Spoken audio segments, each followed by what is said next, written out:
My name is Christopher Starling, and I am the Director of Military and Veteran Affairs here at the Marines Memorial Club.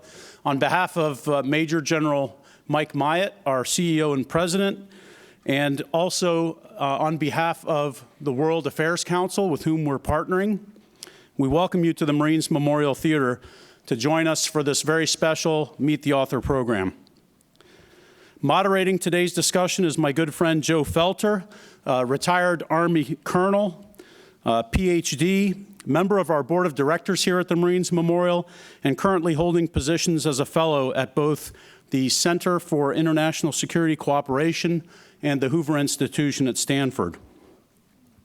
Our special guest this afternoon is General Stan McChrystal, whose biography is in your program, so I won't repeat that. I'll let you read it there. I had the privilege of meeting General McChrystal in Western Iraq in 2005, and as I read through his book, it brought back many memories, but it also made me think of my experiences in a different way. So I highly recommend the book, Team of Teams, for military enthusiasts as well as those who are involved in business. As you all know, General McChrystal commanded both the Joint Special Operations Command as well as the International Security Assistance Forces in Afghanistan, among other commands. So without any further delay, please join me in welcoming Colonel Joe Felter and General Stan McChrystal.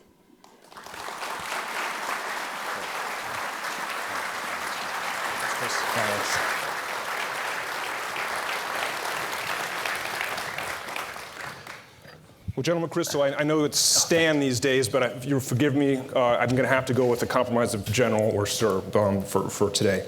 But it's great. It's a real privilege for joining us here.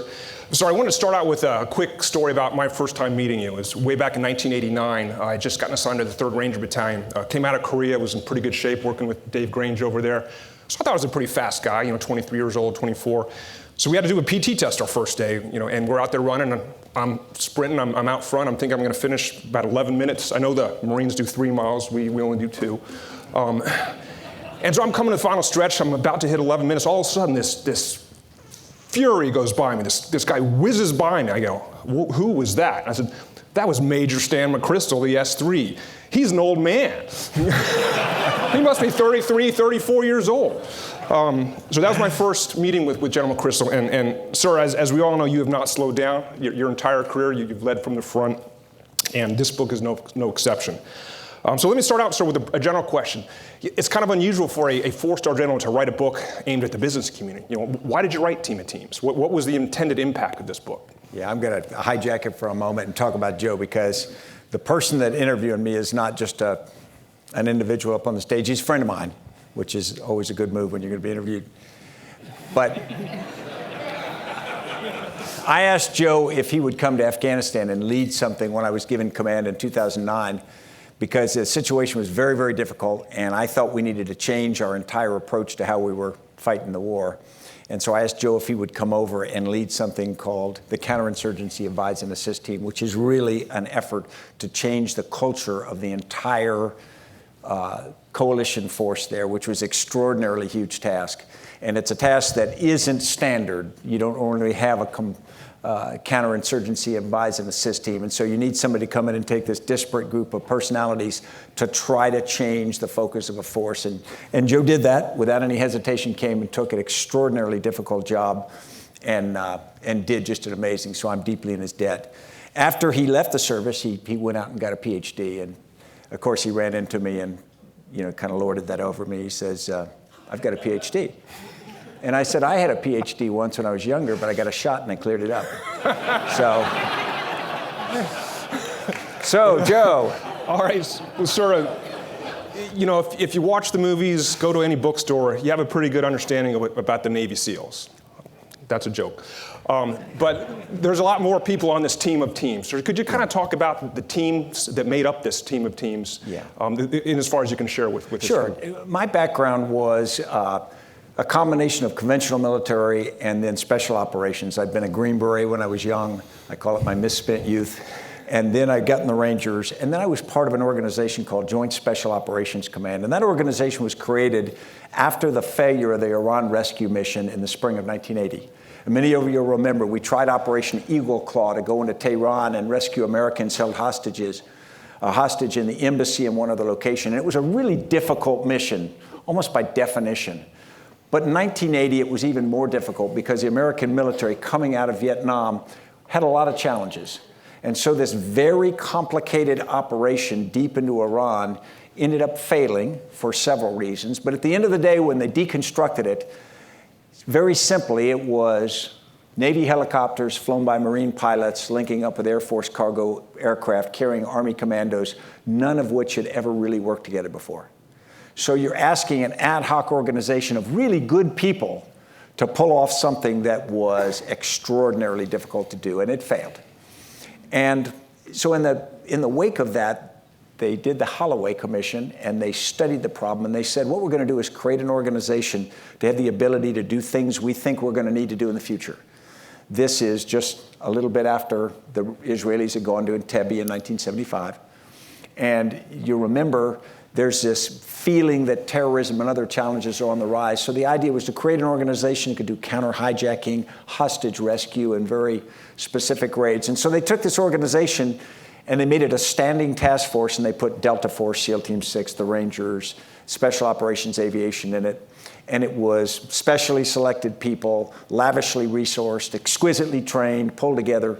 And this very, very effective, this very special and effective task force sort of went forward from 1981 on. And I was in it on and off through my career. And it had developed this extraordinary track record, starting with the invasion of Grenada in 1983, Panama, the first Gulf War, this series of successes. And you know most of the successes in the last 15 or so years, the killing of Osama bin Laden, the rescue of Captain Phillips and whatnot. This were all done by this organization. So it was made up of these extraordinarily individuals forged into these world-class small teams. Small assault teams of 5 guys or up to a platoon or troop of up to 20 people. And in many cases, those organizations, the people were just amazingly competent, but they were also very cohesive, because in an assault team, you might not have anybody change for 8 or 10 years. You get that close and work that well. So we built these extraordinary small teams with these very strong cultures, strong values. But you know, the cultures were so strong and so cohesive, they were almost tribal. And think about it, when you are part of a very special tribe, who do you not like? Everybody who ain't us. The Navy SEALs have this saying, the point at which everyone else sucks. And what that is you like the people in your little team, you sort of tolerate the people in your slightly bigger team, and everybody else isn't us. And it's not that they're bad by definition, they're just defined as not us, and therefore, you had this tribal nation. So when you think you're going to have this organization that is this synergy of all these teams together, that's not really what we had. We had this group of very strong-willed individuals forged into very strong-willed individual or small teams. But then when you try to connect those small teams, you had the effect we'd call silos. Now that's the popular term, and limitations that made them operate. So we were excellent. We were just extraordinary at what we did, but we weren't the most flexible people in the world, and we weren't the most tolerant people ever.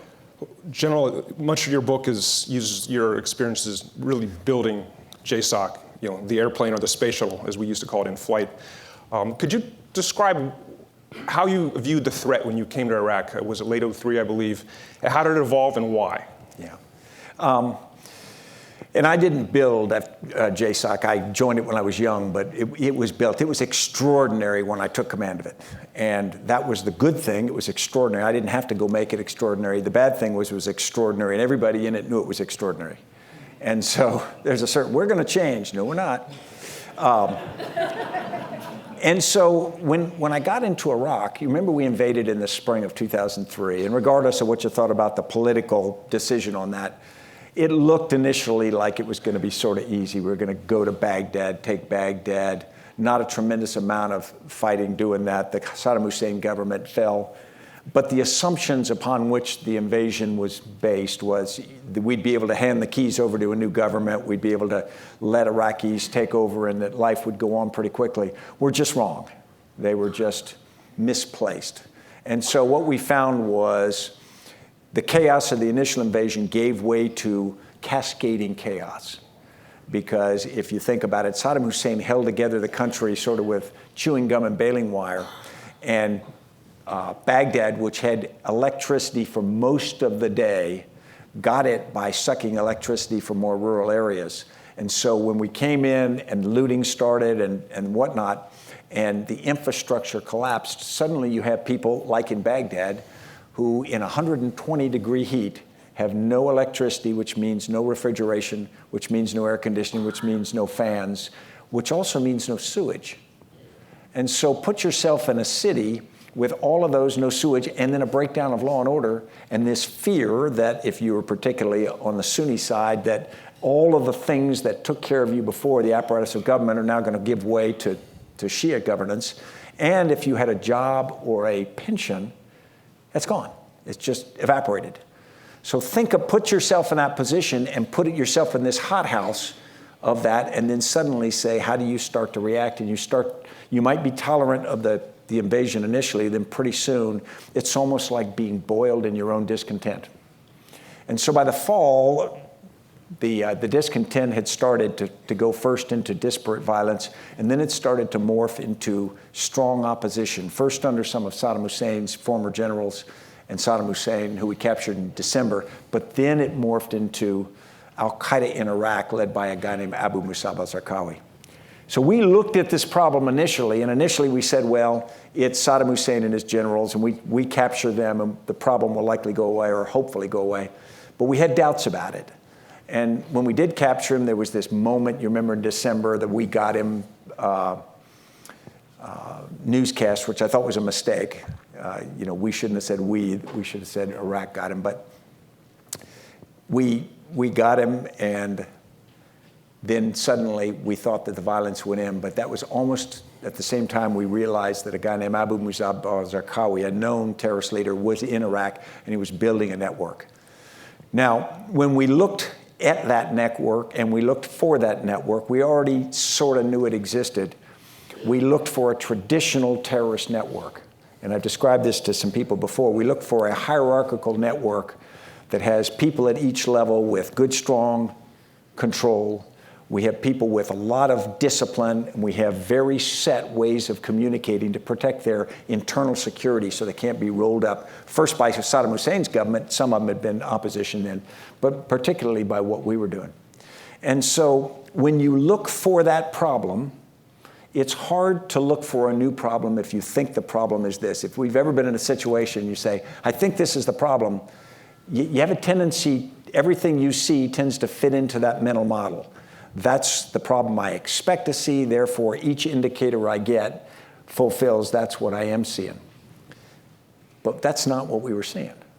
What we were actually seeing, and we spent hours and hours over whiteboards and discussions, we were expecting to see a disciplined, tightened organization that did periodic but slow terrorist operations. And what we saw was this really agile, fast thing that's hitting here, passing information and whatnot in a way we'd never seen before. And so we're looking for this, and we're seeing this, and it took us longer than it should have to say, guess what, this isn't here, this is what's here. And it's a network, and it's a network the likes of which never had existed before because it couldn't have existed before. And you say, well, why couldn't it? Because technology wouldn't allow it to. This was really the first 21st century environment that we were in, where information technology had allowed the organization that we were facing, al-Qaeda in Iraq, to communicate in real time all the time. Cell phones, internet, that was all available to them. So as a consequence, suddenly they're communicating in ways not available to anyone in history, and they are using it to just develop this new way of operation. I don't think they figured it out. They didn't go on a strategy offsite and come up with this plan, this is what we're going to do. They just did it. And then as it worked, they did more of it, and it changed the fundamental DNA of the organization. They still had leaders and all.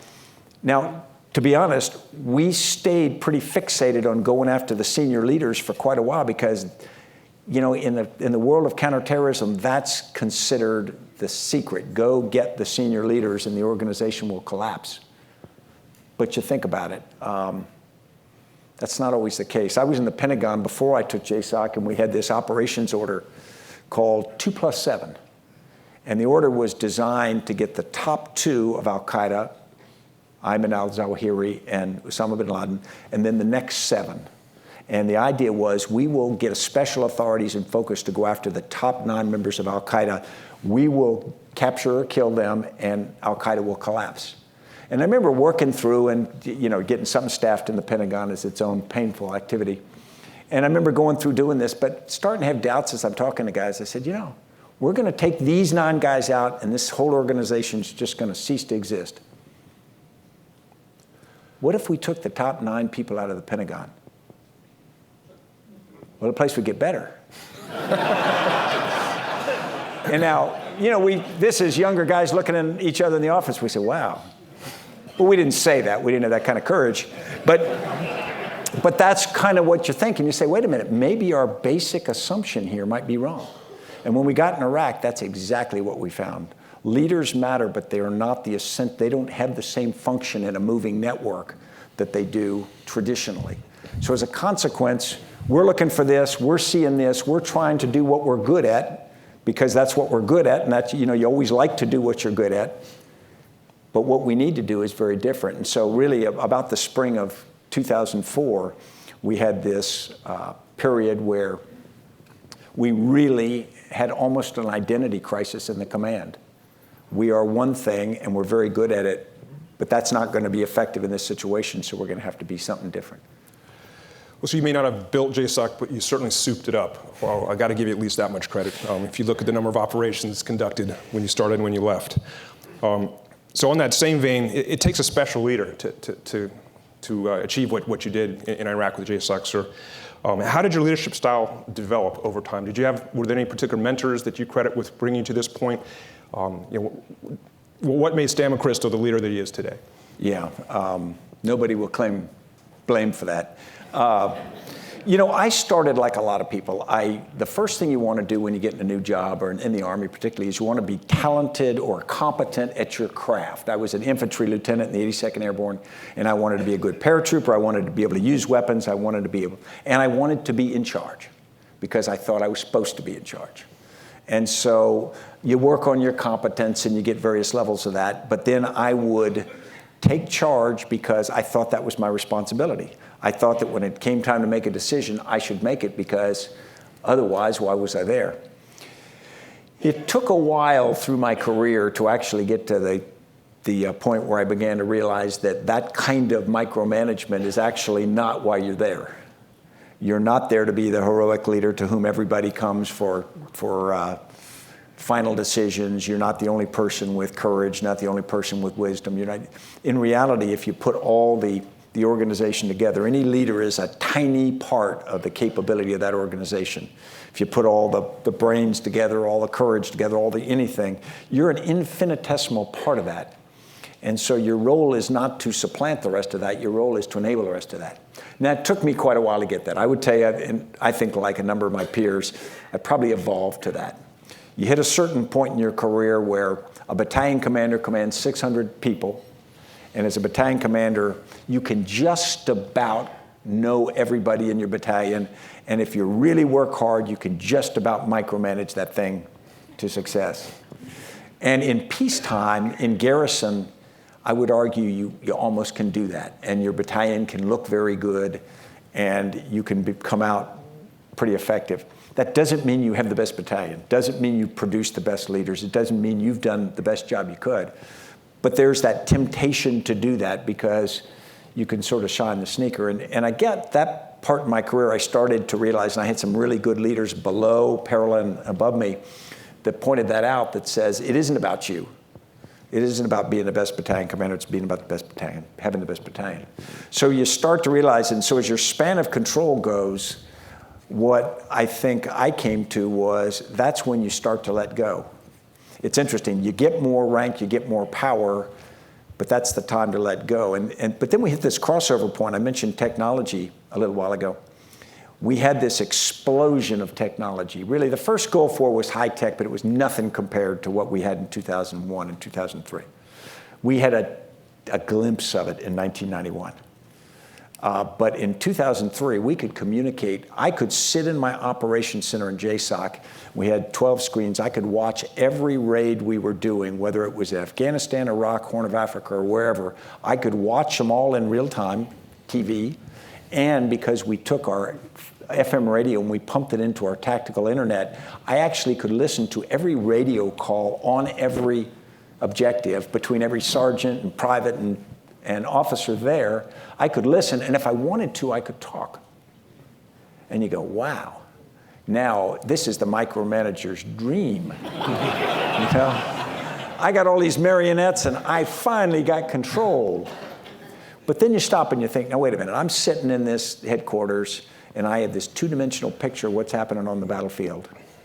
And I see people running here, and it's very clear, high-definition stuff. And you're watching them move around. You say, well, I'll tell that guy to go left, or I'll tell this commander to do this. Yeah, wait a minute. You're not there. You don't know. You're not in the huddle. You don't know who's tired. You don't know how cold it is. You don't hear the crack of bullets. You don't have the feel. You're watching 12, not 1. And there's this temptation to do this instantaneous look at something and say, well, I see that, therefore I understand, but you don't. And so it takes this willingness to step back and say, I don't really understand. I'm a little bit informed, and maybe I can help that person on the ground, but I don't understand enough to run it for them. So if you hit the point where you say, I don't really understand, but I'm going to try to help that person understand, the guy or a gal on the ground, because we've got more connections than they do, pump them information, pump them resources as they need, and give them the ability to operate. Then I think you start to become more and more effective. But it's a step back in heroic leadership, because you think of yourself as that heroic leader, but suddenly you're not doing, you're enabling. You're not playing, you're coaching. And it does take a little bit of evolution, at least it did for me. So speaking of heroic leaders, sir, you say in your book that leadership is like gardening. Now, I've served for you. I've worked around a lot of people who serve for you. No one would ever accuse Stan McChrystal of being a gardener. It just doesn't come to mind when you think leader, gardener. Could you explain what you meant by that? Sure. And I didn't have this analogy when I was serving. It took a while afterward. When I talk about heroic leadership, I think of like a chess master. I mean, if you think about it, you're a chess master, you got this 64 squares on the chessboard, you've got 16 pieces, all of which have certain capabilities and how they move in power. And you're against an opposing chess master who has 16 pieces with the exact same capability. And so it's sort of mano a mano, one-on-one. And if you're good, you're going to maneuver your pieces better than the opposing chess master, and you're going to beat them. And so leaders, and I have the tendency to think of myself as a chess master, so I'm going to be better than that person, so I'm going to move my piece, and then they move their piece. And I'm across from, mentally, I'm across from Abu Musab al-Zarqawi, then I move my piece, then he moves a piece, then they move another piece, and then they move another piece. And I go, wait a minute, that's against the rules. And then I'm reminded, there are no rules. And then suddenly you realize I'm not across the board from Abu Musab al-Zarqawi. I'm across the board from 16 chess pieces, all of which can think for themselves and act for themselves. And they communicate between themselves constantly. So suddenly you're not this one person against one. You're one against these 16 interconnected people with a level of shared consciousness. And then what if it's 1,600 or 16,000? Now suddenly you say, wait a minute, there's no way I can compete with that. And that's right. There is no way you can compete with that.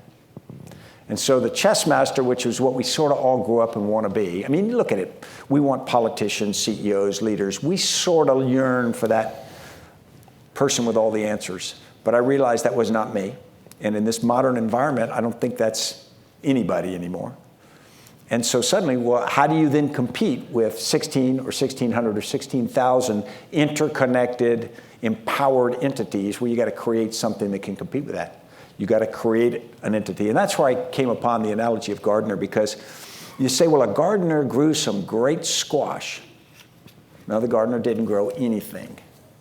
The plants do that. That's what plants do. Now, the gardener's not irrelevant. You can't throw seeds out and expect a great crop anywhere. A gardener creates an environment in which plants can grow. A gardener weeds, waters, feeds, tends, harvests, does a tremendous number of essential things, but the plants do that.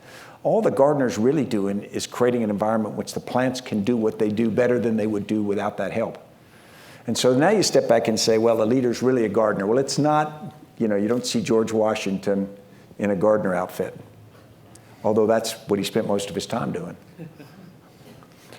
But I think that's where it is. And if we, in today's environment, I think if we can let go of the one and embrace the other, difficult as and complex as this environment is, we're better off.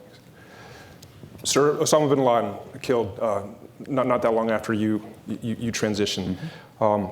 Could you liken that? Was that your Horatio Nelson moment? I mean, how did you feel when you learned of the news? I mean, hopefully good. Hopefully the team of teams that you built came through. I mean, how did you feel that day? Amazingly good. We'd been after Osama bin Laden for many years, and I don't want to say it was personal, but it was certainly something that we all felt strongly about. And although I don't think he certainly wasn't going to cause the collapse of Al-Qaeda, but it was essential that iconic leader be brought to justice. And so I was out in Colorado at the time with Dave Silverman, a Navy SEAL I'd served with and co-founded a company with, and we suddenly got this call, and it said, we got some information that's going to come, and it was a couple of guys who we'd worked for before, and we kind of guessed it was really big and sort of guessed it was that. And the moment it happened, it was really two feelings for me. One, it was the relief that, okay, this is done. That part of this is done. And then the second part was this incredible pride, because the organization that I'd been a part of, and the guy who'd been my deputy, Bill McCraven, leading it now amazingly well, they had done what the nation had needed them to do, and which we'd worked so hard to do. And if you think back, the great frustration from the Iran rescue mission, and I wasn't on that, I was younger, but it wasn't that those guys weren't incredibly brave, and the frustration they had was they couldn't give the nation what it asked. And not many people know this, but after the failure of the Iran rescue mission, they went immediately into planning and prep for a second try. And they put together this mission, Honey Badger, and they planned and rehearsed and did all the things to do it. And their great frustration is they weren't allowed to try again. And so I think it was almost sort of for them too. It was for all the people who for all those years in training and an effort had sacrificed so much to suddenly have what the nation would sort of equate as an essential measure of success happen. I felt good about it. So we talked a little bit about this at lunch as far as the leadership style you describe in your book and how it applies to the private sector. Can this leadership style really work without this intensive selection process up front? I mean, the SEALs, the Rangers, the Special Forces, the person that shows up at JSOC, probably much more likely to have this sense of shared purpose and ability to trust. I mean, can this carry over without intensive selection process up front? Yeah, we're asked that all the time, and it's one of the questions I had of myself when I entered the civilian world. And the answer is yes. That's the short answer, and several reasons why. One, although JSOC had these specially selected people, it had some things that actually made it harder. It had these very strong personalities. It had this sort of entrenched culture. It had this distrust across the culture. If you weren't this, then I'm not sure that I view you the way I could. And so that made it a bit harder. Now, there were other things that actually made it easier, though. And when we work with companies now, the first is we were at war. I will tell you, I'm not sure the change we did in JSOC could have happened in that organization in peacetime. There just wasn't enough compelling reason. And as you push people for it, there would have been, I think, enough inertia, and just the pace at which you had to do would have been really hard to do. That's one. The other thing, though, that the military has an advantage on, and that is money's not an issue. And civilian companies sometimes tell me, well, we have the advantage. We can use money as an incentive. And I would tell you, if you study it and you experience it, it's really not that big an incentive. in the military, everybody knows what everybody pays. Congress decides how much everybody makes. You can't give somebody a raise. You can't give them a bonus. You can't. So it's just off the table. You don't have that discussion. Nobody gets dissatisfied by what they make, or they take it up with Congress. So it's just, they clarify. The leader didn't have to worry about that. And the military can always wrap themselves in the national mission, the flag, and patriotism and whatnot. And companies try to do that by having a vision statement, a mission. In some cases, that's effective, but it's a little bit harder. It's a little bit harder because you say, well, we are trying to make America a better place by so-and-so, and we've got to be profitable. And there's always this mistrust in people's minds that says, well, is the profitable really the top line and everything else secondary? So I think it's harder in the civilian world to do it. I don't think it's at all impossible, and I think it's what people yearn for. When we work with companies now, it's amazing what gets people impassioned and gets them enthusiastic. It's to be part of a team that they believe in that is going to be successful. And they always want to be part of the team. They always want to believe in what they're doing is a good thing, and they always want to succeed. And if you hit all three, I found it's just extraordinarily powerful and easy to get people going in the direction. Sir, I think it pretty clearly that the leadership style you had at JSOC worked for that organization addressing that threat. I think back to other types of threats. I know our own General Mike Mead, who I'm not sure is here today, 1st Marine Division commander during Desert Storm. We're very proud of him and runs our club here in association. That was kind of a situation where maybe that traditional top-down leadership, command and control leadership, may have been more appropriate. We've got coalition partners who never worked together. You've got terrain to seize. Can you embrace this leadership style, but still shift back to a more traditional when required? Can you go back and forth, or do you need to, here's a team for this kind of mission, here's a team for this? Yeah, I think that there are instances in which a senior leader does a little bit of both. And so I would argue that what Mike did with the Marines on the ground going into Kuwait, the Marines were not over-controlled. The Marine squads and platoons and companies are doing what they do so marvelously well. And he's not down there micromanaging what they do because he doesn't have to, nor would it make them better. But when you start to operate in a coalition, and most of us have been in a group that is bringing together a different set of teams, there's always this sense that we want somebody to be providing direction. We want somebody to be saying, okay, everybody, we'll all talk this out, but at the end of the talk, we're going to make a decision. Everybody's going to move in this direction. We're going to have a certain amount of discipline to do that. And the more different your team is, the more important that role becomes. And so I think the role in that kind of coalition is extraordinarily powerful. You and I, in Afghanistan, we had 45 nations that were part of a coalition, all of which had different capabilities and all of which had come to Afghanistan with a different view of what the mission was. But there was a single common thread among all those organizations is they wanted to focus and they wanted to know what direction we were going. Never got any fight between people of this is what we're going to do. The frustration is when they felt like nobody was telling them which the direction was. And so I think that there is that balance. I'm not arguing that the gardener is this disengaged person. What I'm saying is eyes on, hands off of the micromanaging stuff, and the gardener has to work really hard to create that team of teams and the ecosystem. And General, you mentioned going to Afghanistan, transitioning from Iraq, a very special unit you led, and I was there when you served as our commander in Afghanistan. Different leadership challenge. What were the challenges in transitioning? What carried over, and what was this new? I remember every brief we gave, we quoted you, said, we have to think and act differently here in the theater. And we all got that. But can you talk about that transition and how you manage those challenges? Sure. When I got to Afghanistan, I thought that the situation was deteriorating. But I was asked to do a strategic assessment. But when I got there, I realized it was much worse than I thought, and it was getting much worse faster than I think any of us had anticipated. So the first thing we had to deal with was this crisis of confidence. And the crisis of confidence lay in many areas. Inside the coalition, everybody thought we weren't going to be successful for lots of reasons. The Afghans had come to the conclusion we weren't going to be successful, and we were looking for the exits.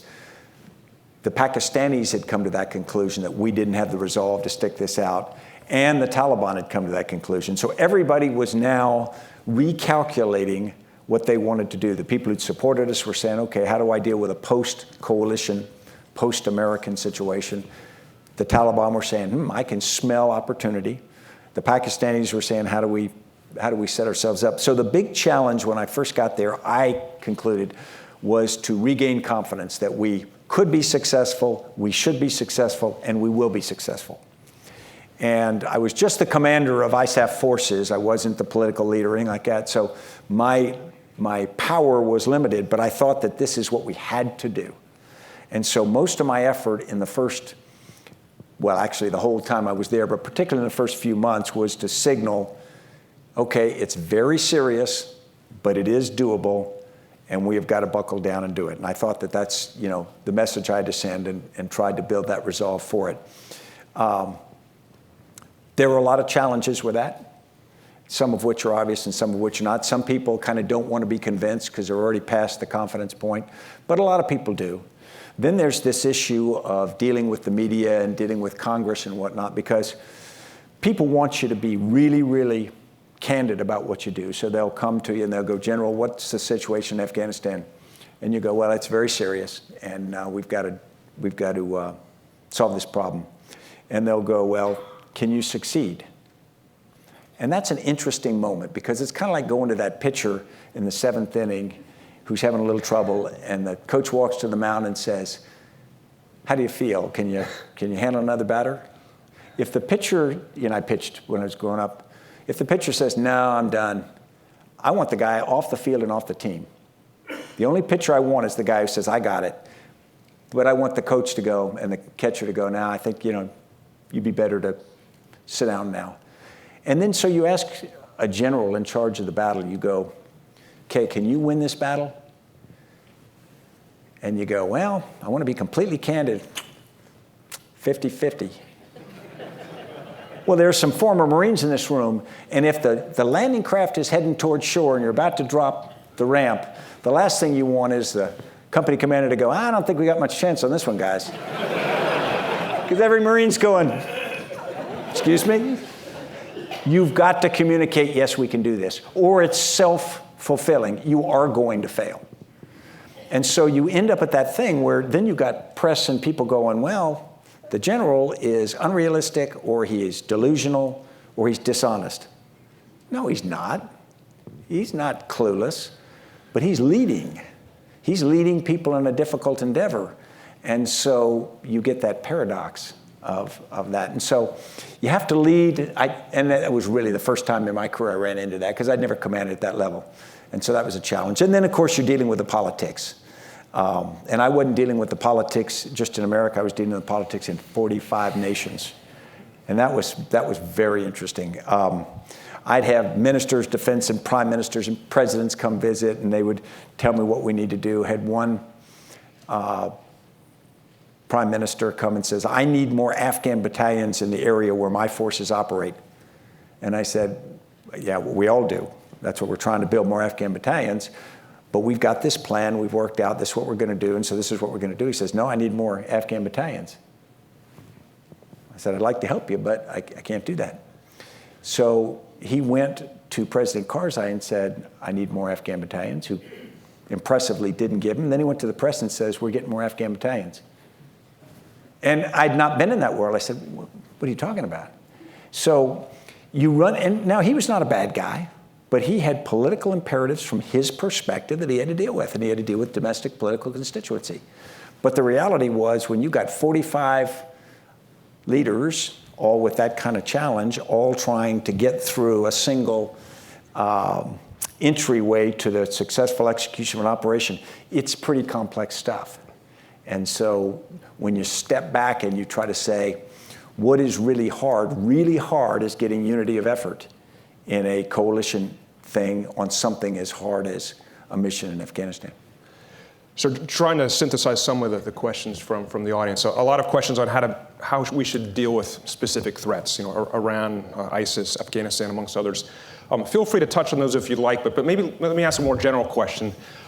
Let's say I've got a friend here who's just started his War College Fellowship at Stanford to serve in the Ranger Regiment. Let's just say things work out for him and he becomes a Ranger Regiment in a few years. What are the types of threats you think he's going to need to prepare for, and how should he do that, given what you can look in your informed crystal ball right now? Yeah, it's not informed. It's just nothing more than a crystal ball. I think it's pretty evident that what we're seeing in a good part of the world is a an erosion of order. And I'll talk particularly about North Africa and the Mideast right now, but you could apply this to other areas as well.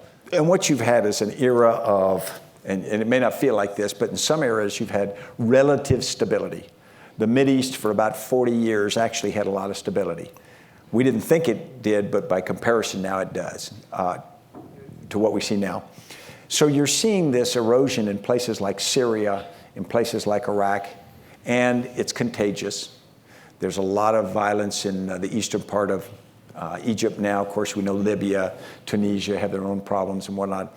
So you're seeing this crumbling. And so the basic structures upon which that order was built, really post-World War I up until now, have been shaken. And I'm not sure that all of them are going to either survive if they're still in existence or be reconstructed if they have not. Place like Syria now, half the population's displaced. And you start to do the math on that and you go, now wait a minute, half the population is somewhere other than where they live. So where are they? 20% of Jordan's population are now Syrian refugees. We'll do the math. That would be 75 million refugees in the US. And that would be destabilizing. And Jordan doesn't have the same stability the United States does. 24% of Lebanon is Syrian refugees, and then inside Syria. The place is shot to pieces. The basic structure of society and governance is shook in a way that it's going to take years and years and decades to repair. And now you go, okay, what are we going to see? I think we're going to, hopefully, we will see a beginning move toward order, but nobody has yet been able to define what that order is. Nobody's been able to say, okay, we're finishing the Second World War, and this is going to be the new construct of the world. It may not be perfect, but we're going to have liberty in certain areas. We're going to have the fall of colonialism over about 20 years. We're going to have this superpower construct. It ain't pretty, but it's definable. It's understandable. I think if you go to the Mideast right now, there's this sense that the future is less definable than people expect. And some of the existing nations are probably a lot more fragile than they would like to believe. And so I think what we're going to see is this instability in that region without a clear Cold War-like construct. You remember for many years we were containing Iran, and then we started containing Iraq. But that was understandable, and now it's really hard to define that.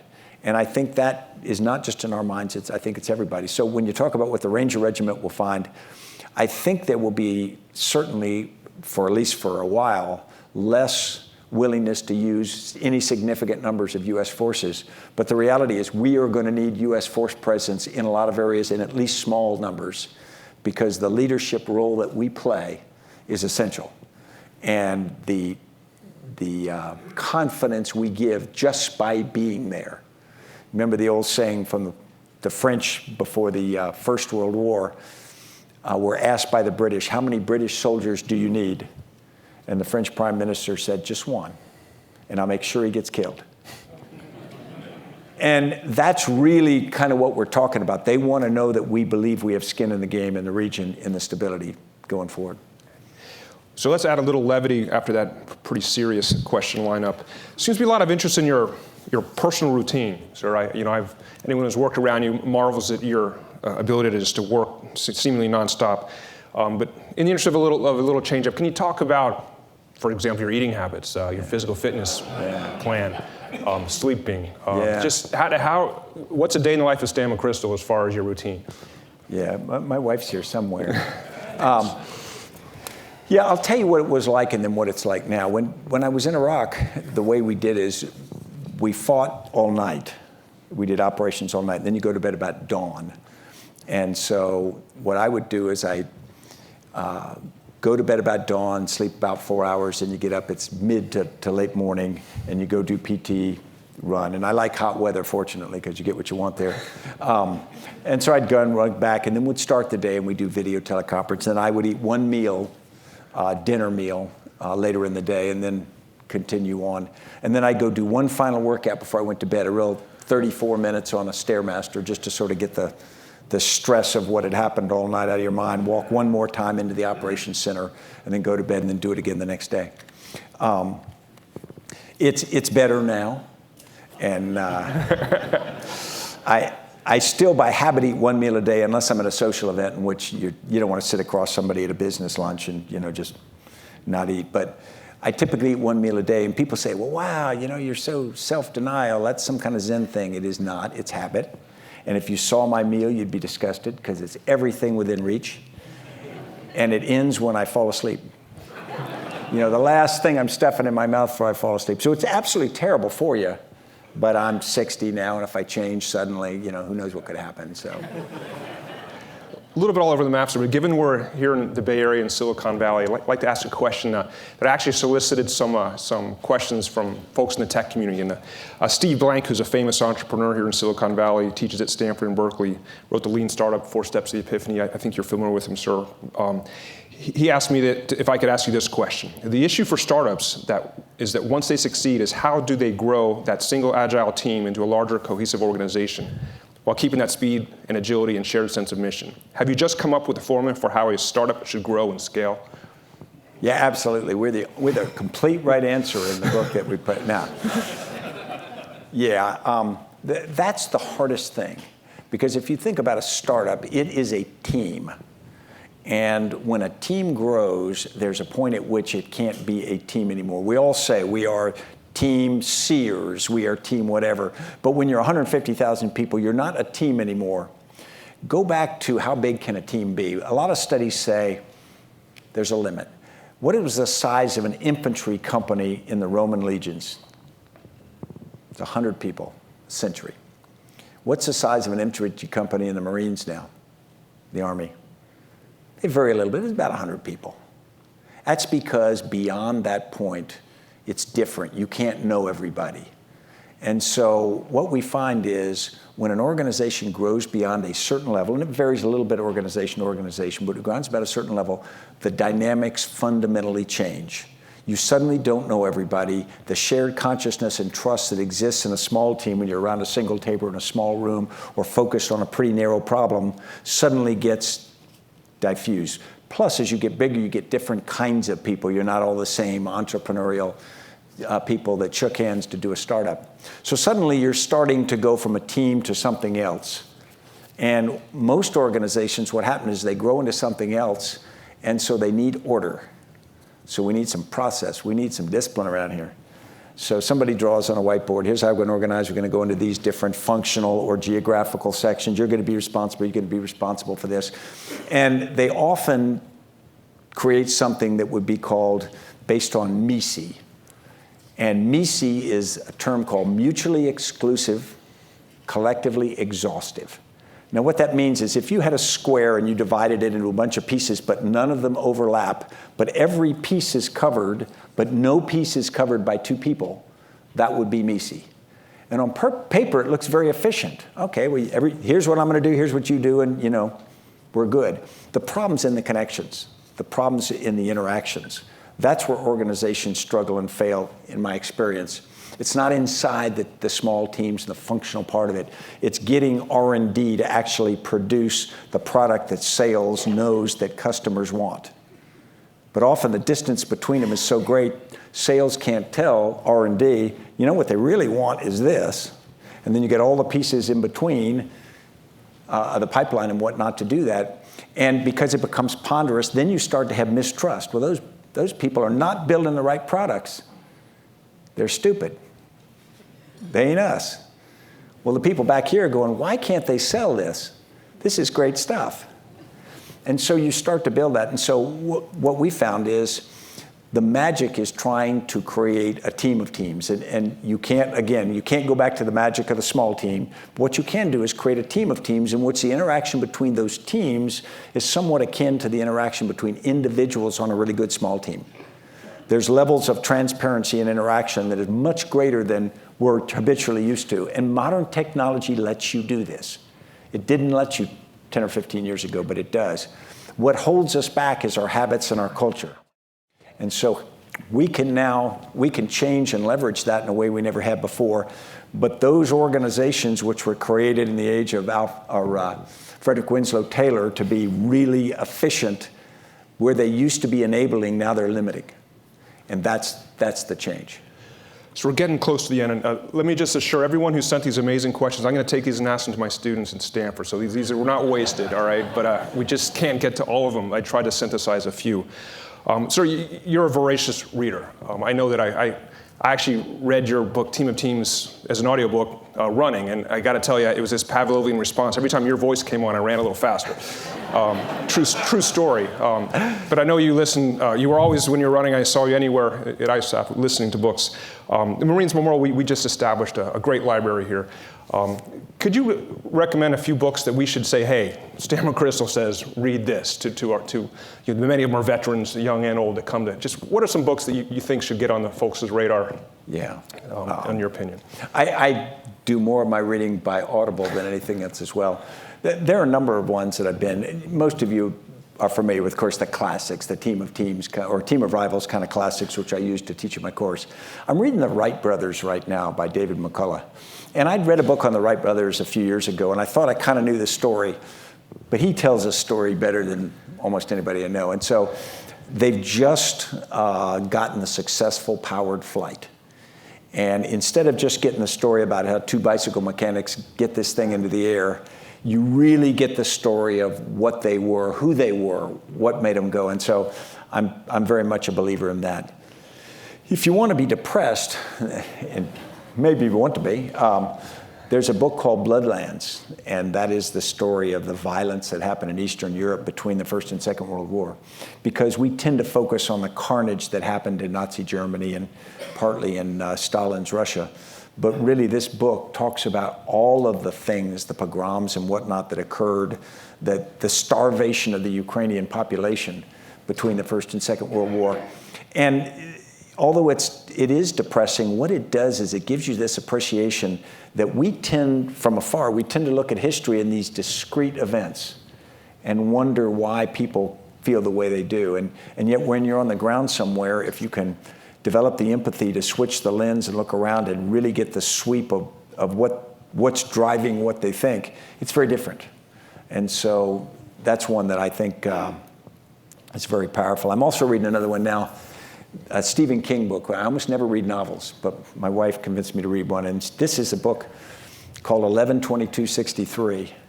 It's a couple years old. And it's the story of a guy who, through this time hole, he can go back in time to 1958, and he's convinced by this other guy to go back and prevent the assassination of John F. Kennedy. And so there's this one level story of, because it starts the wheels turning. What if that had not happened? And of course you never know because there are, connected events.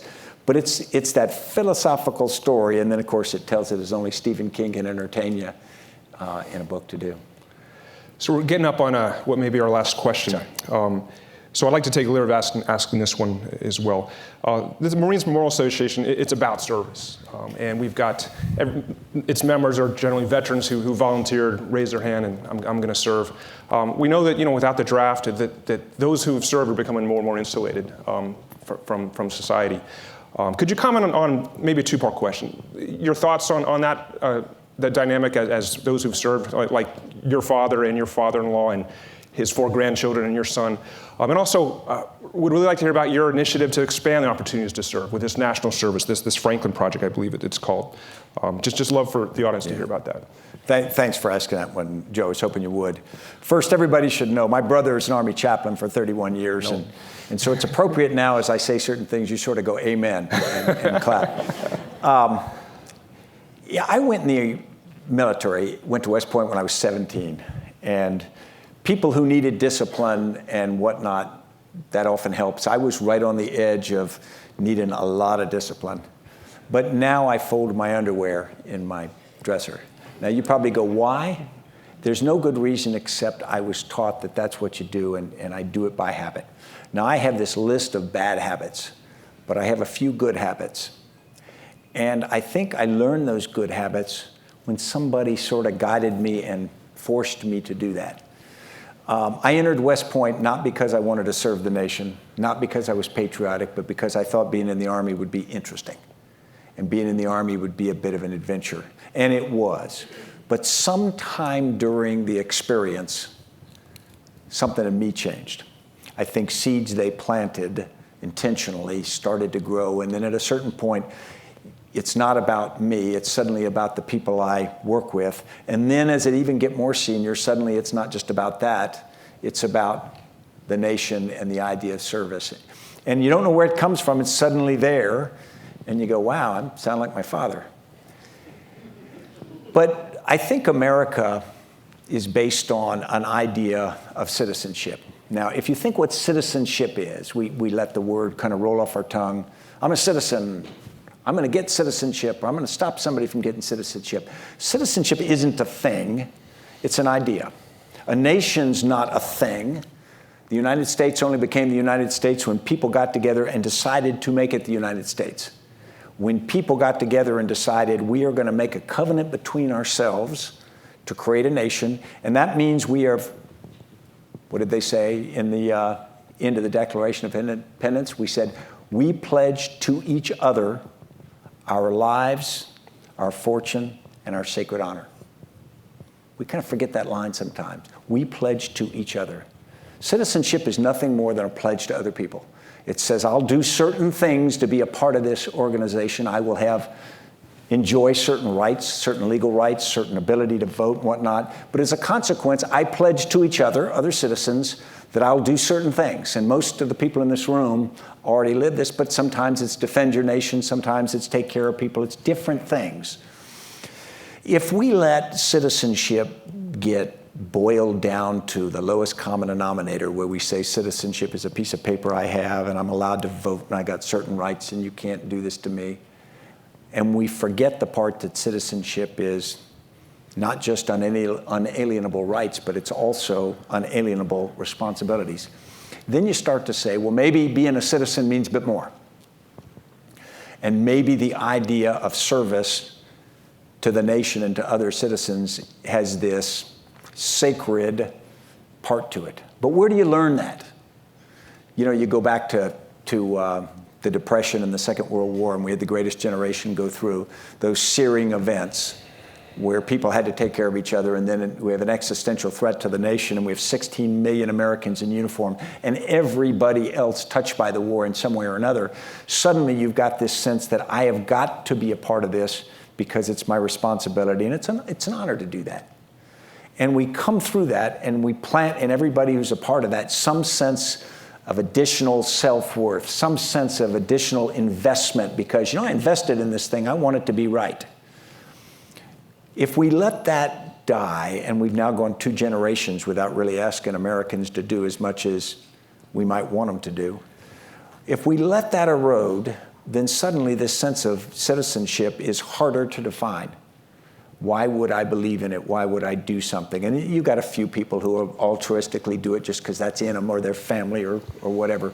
But a lot of people never get touched by that. They just aren't exposed to that. They're not around a dinner table with somebody who talks about what service is and what it contributed, how good it made them feel, and how it changed them.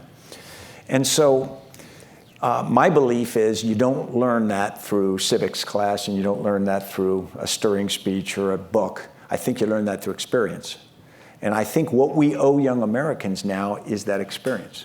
Now, we get a small number of young Americans who go in the military service. We get a small number who go to City Year, AmeriCorps, Teach for America, which are all, in my opinion, on an equal footing. But it's a pretty small number.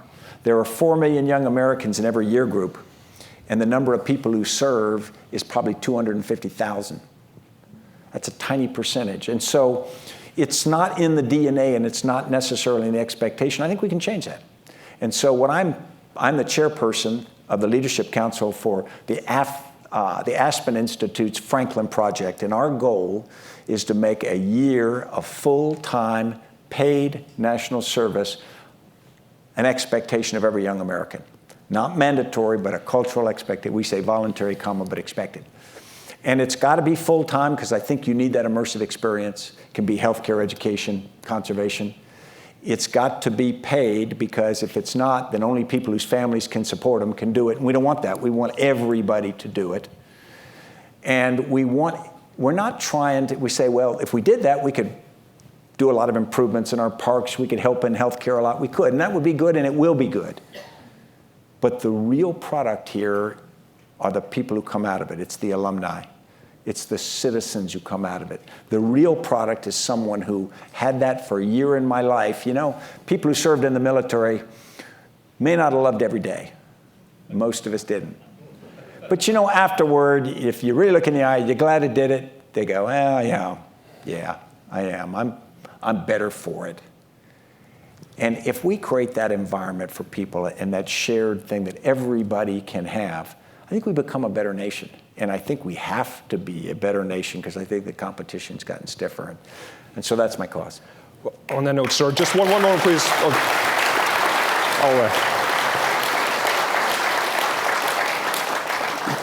You have one more chance for that, but on that note of being better, sir, I just think that everyone who's ever served with you or worked with you is a better person because of it.